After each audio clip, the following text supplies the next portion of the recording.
Dans cette vidéo, il est question du concerto pour piano numéro 3 de Sergueï Prokofiev. Je t'explique l'essentiel sur l'œuvre et sur le compositeur. Sergueï Prokofiev est né en 1891 en Ukraine. Il était un important compositeur russe du XXe siècle. Dès son enfance, il a montré un grand talent pour le piano. Sa musique est souvent très énergique et rythmée. Outre des concertos pour piano, il a également écrit des symphonies et des ballets. Prokofiev a commencé à travailler sur son concerto pour piano numéro 3 en 1913, rassemblant des idées et des thèmes pendant plusieurs années. Il a achevé l'œuvre en France en 1921. Elle compte aujourd'hui parmi ses compositions les plus connues. La première représentation eut lieu en décembre 1921 à Chicago. Le concerto pour piano numéro 3 se compose de 3 mouvements. Le premier mouvement commence par une introduction calme et se développe en une partie principale rapide. Le deuxième mouvement est un thème avec des variations. Le troisième mouvement alterne des passages rapides et lents. Le premier mouvement commence par une mélodie calme, jouée par les clarinettes.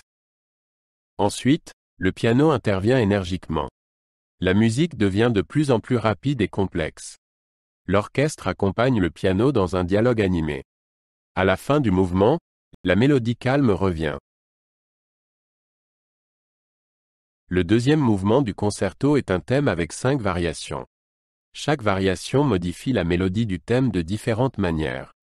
Certaines variations sont calmes et lyriques, d'autres vives et rythmées. Le piano y joue un rôle central. L'orchestre l'accompagne de manière variée.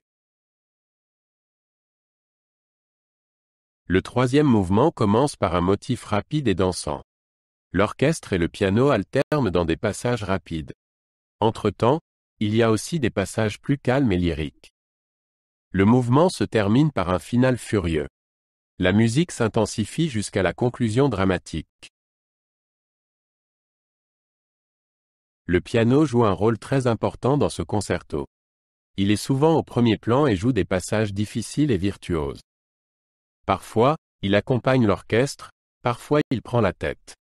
Les courses rapides et les motifs rythmiques sont typiques du style de Prokofiev. On peut reconnaître dans la musique de Prokofiev des influences de la musique populaire russe. Certaines mélodies du concerto pour piano numéro 3 rappellent des chansons populaires. L'énergie rythmique et les motifs dansants sont également typiques. Prokofiev voulait montrer la richesse de la culture russe à travers sa musique. Le concerto pour piano numéro 3 est l'un des concertos les plus connus de Prokofiev. Il est considéré comme l'un des plus importants concertos pour piano du XXe siècle. De nombreux pianistes célèbres le jouent encore aujourd'hui. Ce concerto illustre le style unique de Prokofiev. Il allie virtuosité, énergie et mélodie.